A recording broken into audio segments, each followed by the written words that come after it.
So let's start with a scenario. It's about 6 p.m. and your dinner's almost ready, and your kind of daily battle with your 12-year-old son has Daniel has just started about getting off the computer to set the table.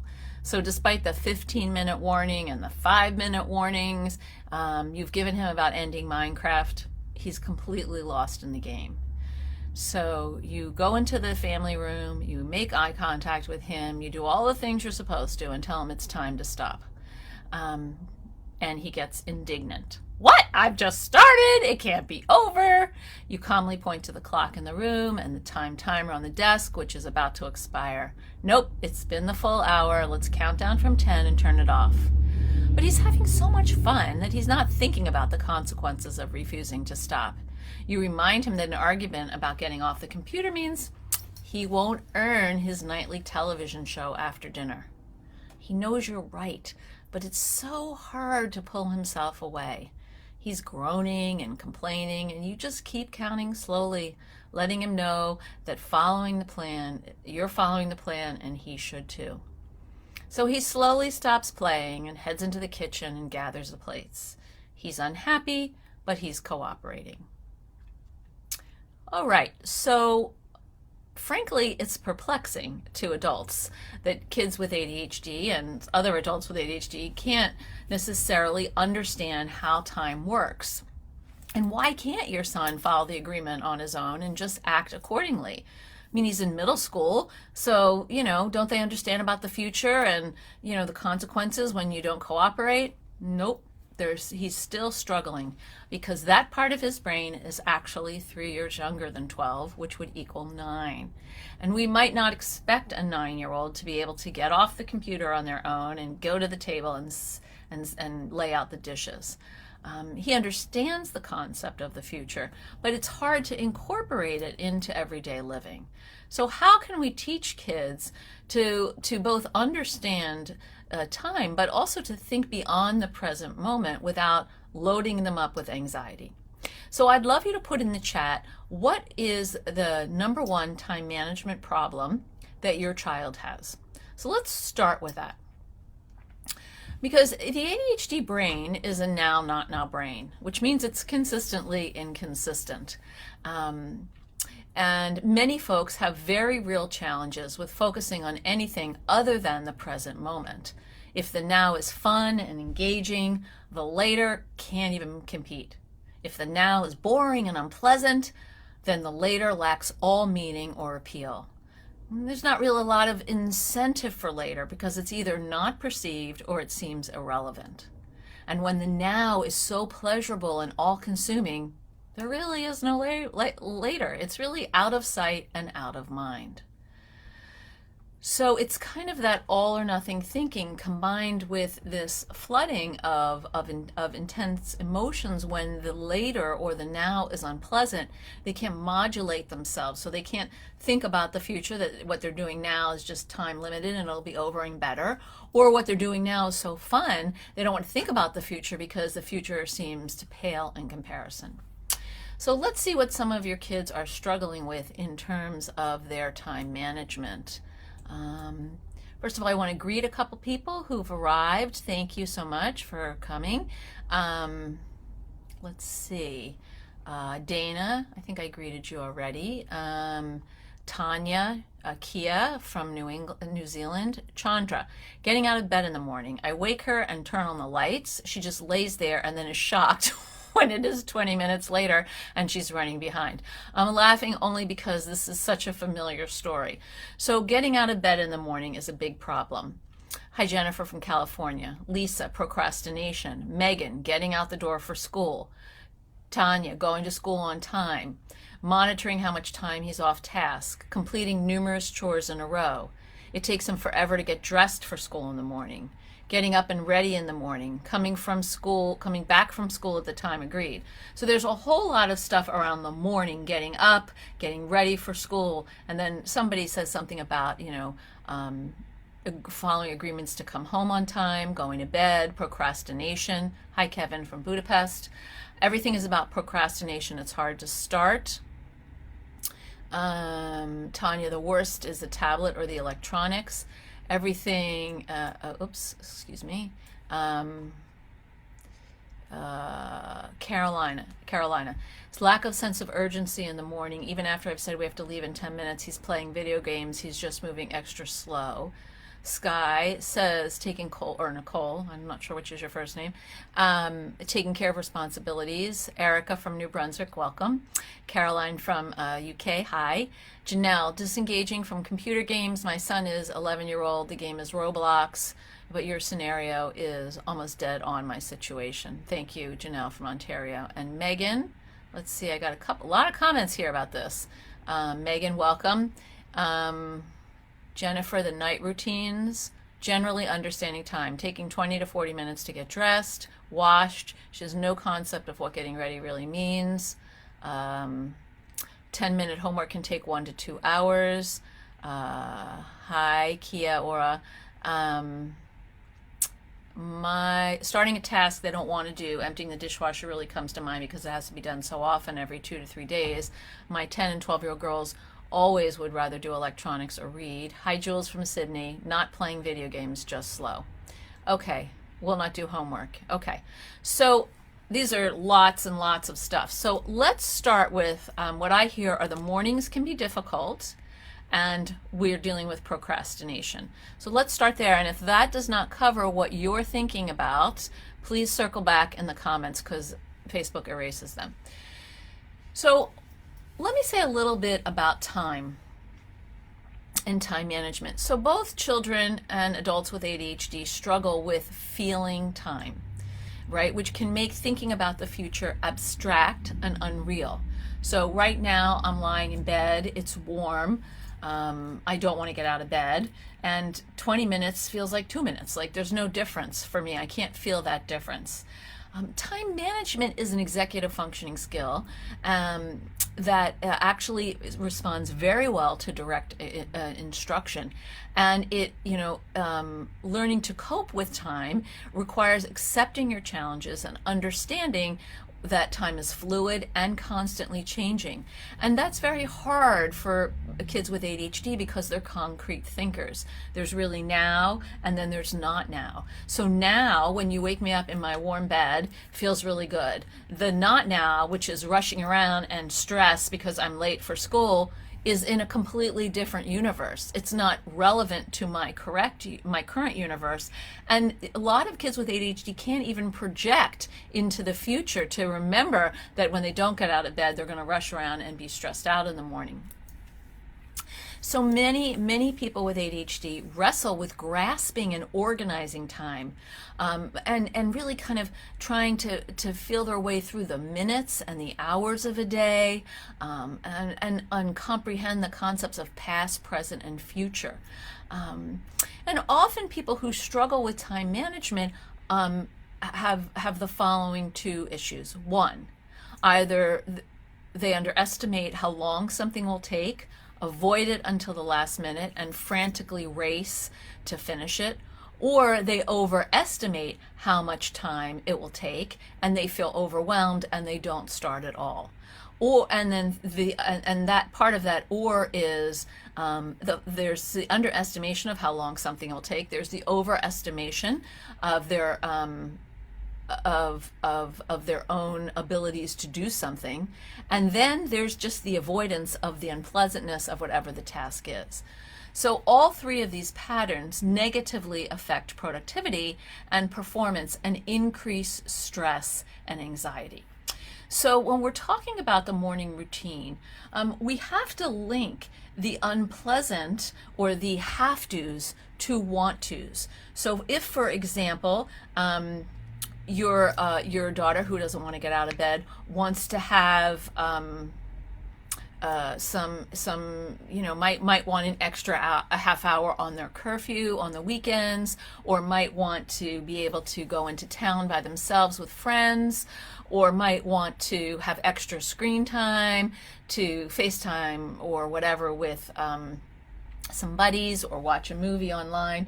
All of those things can be used as incentives. So what happens, part of the problem is that because there's no real connection between the present and the not present, as I like to say.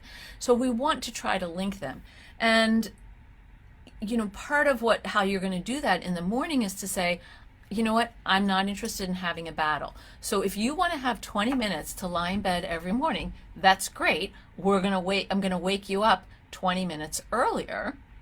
Then you can have those 20 minutes, and then it's going to be time to get up at the time when I want you to get up. Because if you're waking your child at the time when you want them to get up, the chances are you're going to be late every single day, because they need that time, often because of how norepinephrine, how the amounts of norepinephrine, the lower amounts of norepinephrine in the ADHD brain affect sleep and alertness. So it's important to allow time for lounging before actually having to get up. The other thing that I think would be helpful is to have a couple different alarms in a room. Some kids don't like alarms. Some kids are willing to have you do the initial wake but need an alarm for the second one that's across the room, so they have to get up and out.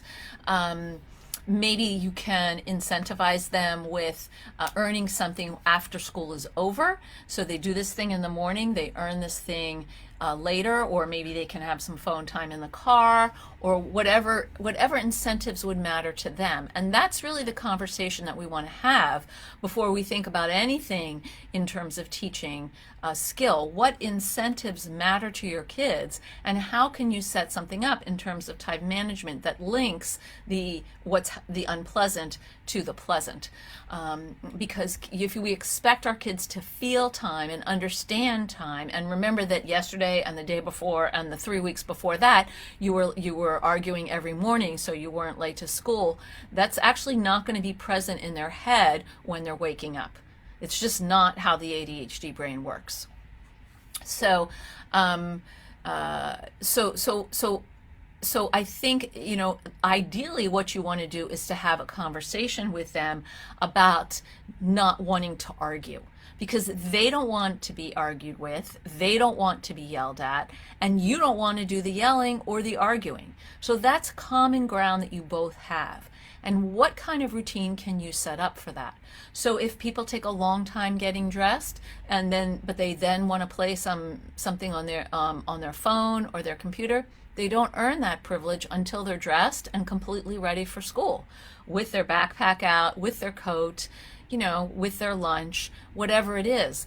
You as the parent own the rights to accessibility of technology. They don't own it. They're not paying for it for the most part, and you are. So and it's not a right, it's a privilege. So how do you want to communicate that to them so they understand how it's going to be in the morning? Do you want to do a point system? For every morning that there's no yelling and you're ready for school on time, you earn a point towards something that you desire. Maybe if you're younger kids, a new Lego set. Maybe if they're older kids, going to the movies with friends that you're going to pay for, or having a sleepover with people, picking out the pizza that you're going to have for dinner, deciding what movie the family's going to watch. Whatever kinds of privileges you can create that can be motivating to kids if it matters to them. So one of the things that I think we want to think about is that and I can already see that I've lost a bunch of things that people said, is that in the morning, Carolina says there's lack of a sense of urgency, even after I've said we have to leave in 10 minutes. That's because 10 minutes means wow, wow, wow, wow, wow, wow, wow. It doesn't mean anything. So obviously, I really am a big fan, as you know, of the timer. And here it is. You set the time for 20 minutes, and then they can see time move. So when I was at the conference, I went to this great workshop on time management with Zara Harris, who's a ADHD coach, and she told me something that I didn't actually really ever think about in this way, and that is that digital time, doesn't mean anything for people. Analog clocks need to exist in most rooms for kids, and they need to learn how to read them, and for teenagers, probably adults too, because it's the actual time, the minute, it's 9:55, is not that important. What matters is what's coming up that you need to get to, and what's happened in the past. So the actual time is it's like a pointer. It's like your GPS. It's like, oh, okay, it's 8:55, and we're supposed to be at school by 9, and that's not helping. But really, we want them to understand what's outside of the hands on the clock and how they can work within them. So, what in term for Carolina, I would ask, why is your son get the privilege of playing video games in the morning? Maybe he's not really capable to manage video games in the morning, and instead it might be better if you could play a game of cards, or he could read, or throw a basketball or something like that, and then he could earn his video time later in the day because he cooperated in the morning, or he can pick the music in the car or something like that. So let's see. Joylene says, not thinking about what's coming up in terms of events and appointments that are not specifically schoolwork, distracted with a phone, always forgetting. So working memory is, of course, a big challenge for adults and kids with ADHD. And, kids actually need a visual map.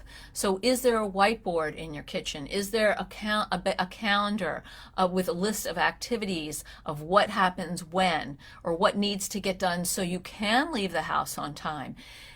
We want to lay things out in a visual way for kids with ADHD in terms of learning to manage time, because it helps them organize themselves, and it helps them see that they have to do step 1, step 2, step 3, that there's a plan in place that they can learn to apply later on for themselves when they're trying to manage their own time. Yes, they're distracted on the phone. And so if they're distracted on the phone, then should they have their phone before they're actually ready for school? B, is there a way that you can make it contingent? C, are there alarms and alerts that are on the phone to let them know what they have to do? Again, if you think about phones or screens as privileges that kids earn by cooperating and doing the things that they need to do, those have-tos, then you can set things up a little bit differently in your household. All right, there's a bunch of comments here. Megan, waking isn't an issue as much as the executive function of, I need to get dressed, I need to brush my teeth, I need to take my medication, I need to make sure I have my computer, water, lunch, etc. for school. Right. So where is the list of what those things are and how to do them? And do you have alarms and alerts set on whatever device they're using so that can happen? And maybe you need a couple of multiple lists, like one in the bedroom, one in the bathroom, one in the kitchen. And how old is your child? Because it is hard still, even for 14-year-olds, to move themselves along the time bandwidth to because really, if you're 14, you're more like 11 in this area. Time management is very difficult. I'm always very surprised when I work with kids and adults with ADHD who are very much on time for their appointments, because I myself struggle with time management. I always think I can do more in a given amount of time than I can actually accomplish. And so I'm constantly feeling like I'm behind. And that's probably because I set unreasonable standards or expectations for myself about what's humanly possible. But also it can be because I do, like other people, kind of put off the things that I don't really want to do. So Caroline, I'm still like this as an adult. Of course, that would make sense to me. Joylene, anything timed makes him anxious. Okay, so the thing is, if things timed make you anxious, but you're not on time yourself, you've now created a conundrum. For yourself and for your parents. The time stuff makes me anxious, but when I'm not timed, I'm late and I can't manage time. So there has to be something in the middle. And maybe it's an egg timer, maybe it's a time timer, which isn't ticking, but it's just showing you that time is moving. We have to be able to teach time as a skill. And so anxiety related to time needs to be unpacked. So what is the anxiety related to time? I don't know what that is for your son, but is it about being late? Is it about getting in trouble? Is it about the stress? Then these are all things that have solutions that you can work on together, because collaborative solutions where time is concerned are what really helps. I'm glad you've had success with a time timer. You have an analog wristwatch. Great. D, anger issues when asked to do something or change a task, get off a device, shower, do a chore, swearing. Girl 11, only at home, beautiful at school and high achiever, high masker. So one of the things that we see with a lot of kids who are neurodivergent, and sometimes the kids who aren't, is that who they present to the world is who they're becoming, and who they present to us at home is who they've been. So we see the younger, more immature version with less emotional regulation, and school sees somebody who's doing really well, who holds it together. They come home and they kind of fall apart. So when we're thinking about improving time management, we want to do one intervention at a time, because we want to actually have a success with something before we move on to the next aspect of time management we're trying to teach. Otherwise, it's going to be overwhelming and you're not going to feel successful. Kevin, we do, and she forgets to look at the boards. So when kids forget to look at the boards, it's a very, very easy intervention for you. And the statement is, please take a look at the board and follow the steps there. Take a look at the board. Are you looking at the board to follow the steps there? Because instead what they're doing is they're pivoting to you to be their prefrontal cortex, to be the part of their brain that manages time. And we want to teach them how to do that for themselves. So sometimes we can be that prefrontal cortex, but usually it just means we're going to have an argument about it. So how are we going to help them learn? And we need to expect that sometimes we still will have those arguments. So we want to redirect people to looking at the boards when they're late. Hey, you know what? Did you check the clock or your timer? Because we're running a little late. Can you look at the board and see what's next? Janelle, I use a digital timer. It doesn't always work, but I am thankful that he gets some sense of urgency, most often in the last 10 seconds. All right, well, if that works, that's okay. I'm all about doing whatever works. D, I also have ADHD, so I find myself in battles for control with her. Right. And, you know, I had battles like this with my daughter, where we would, you know, get into control issues. And I look back on it, and it was such a waste of my time and energy. And it just really kind of put in some big boulders in our relationship that I wish now that I had never done. So I would pick the key issues for you. What are the things that are most important to you where you want cooperation? And then I would ask her, what are the things where she hates you yelling at her the most, or where she wants to have more autonomy? And try to pick one of those things that you both can agree on and work on that. So she'll feel like there's less nagging or reminding, and you'll feel like there's less conflict. Lisa, you use a large poster board for lists of tasks. Kevin, so a 10-year-old is more like a 6 or 7-year-old on executive functioning, not on all skills. So this is the challenge of ADHD, right? Because and the human brain and how we develop, because our development isn't linear. So you'll make progress in one area and you'll be a little slower in another, and then it'll switch, and then you'll be ahead in an area and not make progress in the area where you were progressing. So things change. But where your kids are struggling, the executive functioning skills that are hardest for them, they are most likely up to 3 years younger in their age for those executive functioning skills. Amy, my 17-year-old struggles to connect how his actions today impact his future goals. He has goals, but impulsive decisions prevent him from moving closer to his goals, saving money, taking certain classes. Right. And the reason that is because the adolescent brain is all about gratification.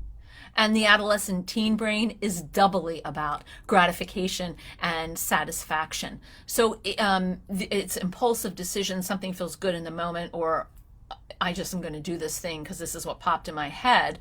That makes sense.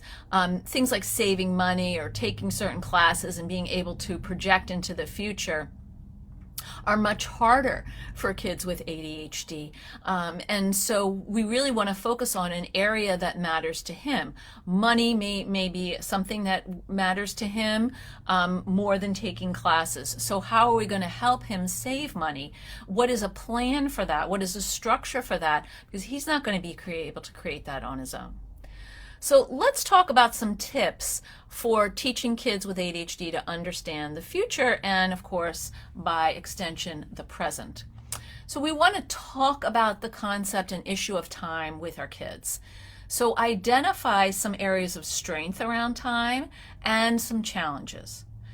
Explore periods of the day when a routine helps them manage time. What are the parts of the day when time management is difficult? I'd ask them about their perceptions of the past, present, and future. Like, what is the past? How far back does the past go? Sometimes it can go back years. Sometimes it might only go to yesterday. What is present time for them? Is it today? Is it yesterday, today, and tomorrow? And what is the future? Like, how far out does the future go? Because we want to understand their comprehension of past, present, and future so we can work with their ideas of time more effectively. So let's see, I have a couple comments here. Thank you, Lisa. Yep, progress is not linear. Whitney, first trimester in high school for my ADHD and he's totally flunking the trimester. I'm sorry. I wish I could help him, but he always has an excuse as to why he can't get work done. So Whitney, this is a longer conversation, but I think that part of what would happen is to get him a tutor who actually would work with him maybe a couple times a week to sit down and actually create homework time.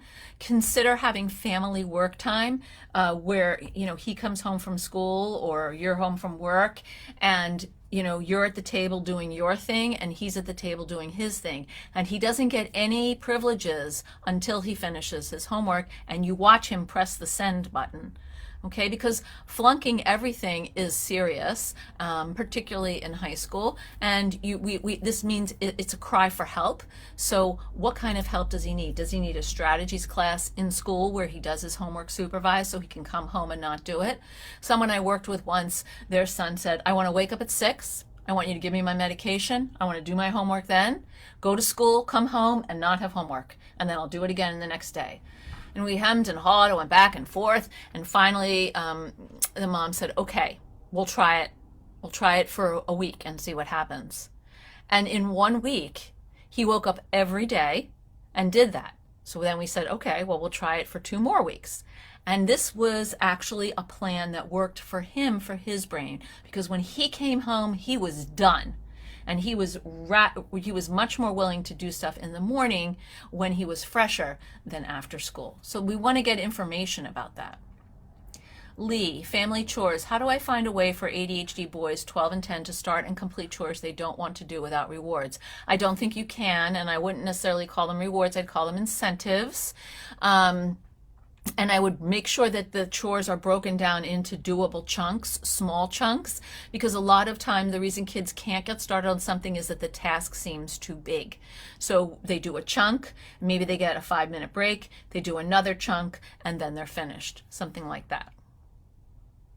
Thank you for the suggestions, Attitude, Melanie. Jennifer, my daughter gets stuck in the bathroom with her nightly routine. We give her a 3-minute shower alarm, a 1-minute alarm, and an alarm a 1 minute alarm and another alarm, and we can't get her out. So how long would she like to take a shower? I mean, I had a client once who would take showers for, like 30 minutes, which was a problem. But that part of the challenge was that when she was in the bathroom, in the shower, she would do things like, take the soap and make bubbles and put the bubbles all over the walls of the bathroom. And then like there would be water in the shower and water on the floor. So we want to come up with like how long she would like to take a shower and how long would you like her to take a shower. And if you can, try to meet a little bit in the middle so that she feels like she's getting a little extra time with that warm water, and you're getting her to get out on with the agreement of that. Again, we want to go back to the concept of it's very hard for kids with ADHD when they're doing something that is pleasant to stop it. And, just like it's hard to get out of bed in the morning, it's hard to get out of a warm shower into the cold air. Maybe an agreement might be you're there waiting with a towel to wrap her up really fast so she doesn't get cold. Something that would be an enticement to do this other thing. Lon asks, yes, it is recorded. Jennifer, we're working with an executive function coach. It has been fantastic. Well, that's great. I'm very happy to hear that. Good. D, what about parents that aren't parenting the exact same? Is that damaging? I'm not really a big fan of the word damaging. I think I would replace that word with confusing. It can be confusing to kids when one parent does one set of things and another parent does things another way, and they're not on the same page.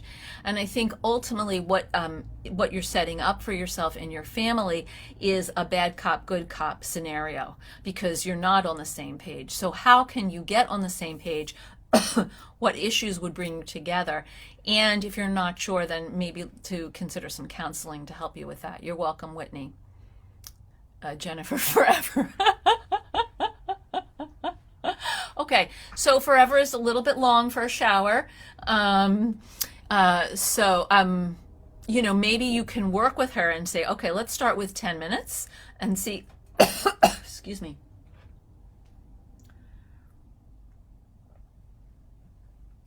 And see how 10 minutes goes and what that feels like. Because, forever for her might be 10 minutes. I would kind of play with that idea of forever. And then maybe perhaps have a bath time once a week where she can hang out in the bathtub for 20 minutes on a Saturday or Sunday where she doesn't have to be somewhere and you don't have to be somewhere. Excuse me, I have something in my throat.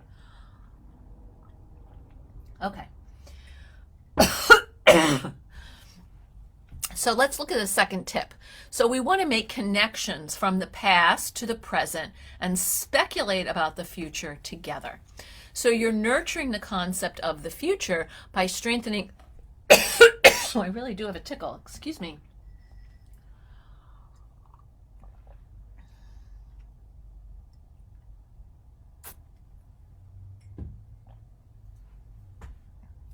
Okay. So we're going to nurture the concept of the future by strengthening a child's ability to look backwards and see previous actions and decisions that might have affected the present. Maybe at the soccer banquet tonight, your daughter won an award for most improved player and was beaming when she received it.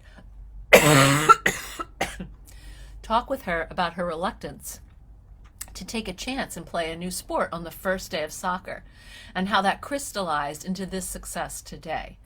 By using specific markers of time, such as on the first day of school, instead of 3 months ago, you're making time real and concrete. Because 3 months ago means nothing, but the first day of school, your child will probably remember. This is very useful for the ADHD brain. Then you can imagine a future scenario similar to this one. Perhaps when it's time for spring soccer, it will be easier to sign up. So being able to link the skills or activities used in the past to what is coming up in the future or might come up in the future provides a critical sense of flow. Okay, the third tip, we want to break the future down into manageable chunks. So learning to think about the future is more digestible when it's smaller. When parents of fifth graders share their concerns about colleges for their kids, I encourage them to slow down and just focus on fifth grade. That's all a child with ADHD can handle anyway. There is the past, that could be yesterday or breakfast 8 hours ago, and there's maybe camp last summer, and then there's the present, what's happening now. This is followed by what I call the next present, something like tomorrow, the next day, or the upcoming weekend. That's tangible, that's within view for your child. Beyond that, weeks or months could have very little meaning for your child or teen. Christmas, it's coming, but it's still quite a ways away. How far it is doesn't really actually make sense to them. So this is why the pain of doing a spelling homework today isn't worth the knowledge that your child might have for the test next week. The now of the unpleasantness is all that's seen or experienced. But if doing the homework immediately means that your son might earn extra screen time later or an additional bedtime story, he could become more motivated. So let's go back to some of these comments. Kara and George. How can I help my 11-year-old son to understand that schoolwork and reading is important? He refuses to read or even attempt homework. So I don't think you can convince him that reading is important, although, in a lot of schools for 11-year-olds, they have to do some reading as part of their homework. So what might be helpful is to do that family time, that family work time where you're together doing something and he's doing something as well, so he's not feeling all alone doing his homework. He might need to chunk that homework down to do something easy to feel like he's on his way, and then do something that's a little more difficult rather than start with the hardest thing. Some kids like to start with the hardest thing because of medication issues or because they want to get it out of the way. And then, what does he earn when he finishes his homework? That's an important question to ask, because that's when he can get his want-tos. Sylvia, my daughter's in college now, excellent grades. She procrastinates a lot to complete tasks and seems moody all the time. Well, a lot of people struggle with procrastination, and part of that has to do with managing time or not understanding time. So one of the things that we want to think about is, where is the procrastination holding her up, and how can she break down some of these tasks that she is procrastinating on, so that she can do smaller pieces of them and feel like she's accomplishing things along the way. Yes, showers can be very calming for anxiety. Thanks, Dee. Rebecca, my youngest loves his round nightly baths. Sunday, tea, honey, and lemon. Oh, yeah. Can't get that while I'm talking to you, though. I'm going to try a timer. Yeah, I think that's a great idea, Carolina. Some kind of timer, and let him come with you to pick it out. So it's something that, he would like. So the fourth tip is to use your child's imagination as your aid. So when we ask kids to imagine themselves as a superhero or a few years older than their current selves, they often are able to do this. And so we might want to take a quiet moment maybe before bed or in the car, and ask them, what their superhero self or their older self might want them to know now about a current challenge. What simple actions would this superhero suggest, and what kinds of things could they do to take this advice? When you engage their imagination about themselves as older or with magical powers, they can step outside of the concerns of the present into a realm of play and creativity. So they're freed up a bit from a logical thinking or memories of failure and have space to consider things from a different perspective. This process helps both of you work collaboratively on creating effective strategies for the present and the future. I'm just going to put my downloadable in again, which summarizes some of the things I've talked about here. So how to do that. So we want to try to think, what would, let's say, your your superhero is, I don't know who your kid's superhero is, but let's say it was Superman or Superwoman, and they were struggling with, failing or, not doing their homework and getting in trouble with their parents. What kind of advice do you think they might give you? What kind of tips? Or if you think about yourself 2 years from now, you're in fifth grade now, but you're in seventh grade, you're a big seventh grader. What would your seventh grader self tell your fifth grader self about how to manage homework or get up for school on time? What would they say? And that's a kind of conversation that allows speculation on their part, but also allows them to move beyond the stuckness that they feel in the moment. D, what do we do about sneaking food and binge eating food? It's not healthy at all. She isn't allowed to eat snacks, just not a 16-pack. She isn't not allowed to eat snacks. Okay, so she can eat snacks, but not a 16-pack of chips in a session. Weight gain is an issue and not something I want to bring up, but I'm worried about her health. This is a very good question, Dee. I think sneaking and binging food has to do with having a need for something, or a feeling like of dissatisfaction, or a lack of satisfaction in things that are going on, and feeding is a way to self-soothe. And so you might need to keep some food locked up. You might need to only buy small amounts of snack food at a time, so that she doesn't go through all of it at the same time. And to make sure that there are healthy activities for the house, as well as managing the food. So she understands that being healthy is being active, is eating healthy foods, whole foods, and and stuff like that. Megan, that doesn't make sense. Listening and typing. Reference using the tablet as a reward for family work time. Okay. When my son comes home, he doesn't want to do homework. He wants to decompress. So if we wait to do the work until the time when he's ready, and me, how to use a tablet as incentive. So essentially, I would not use the tablet for decompression.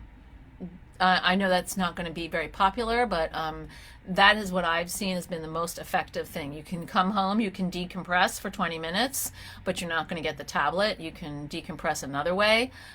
When your homework's done, that's when you get the tablet.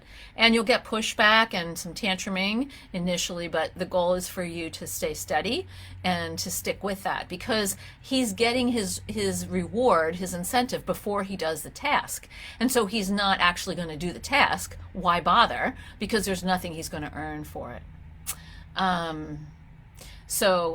Let's see, Diana, for reading, should I focus on reading aloud or silent reading when I'm not convinced he's actually reading the book text or skimming to answer questions? 10-year-old homeschooler. I would do a mix of reading out loud and silent reading.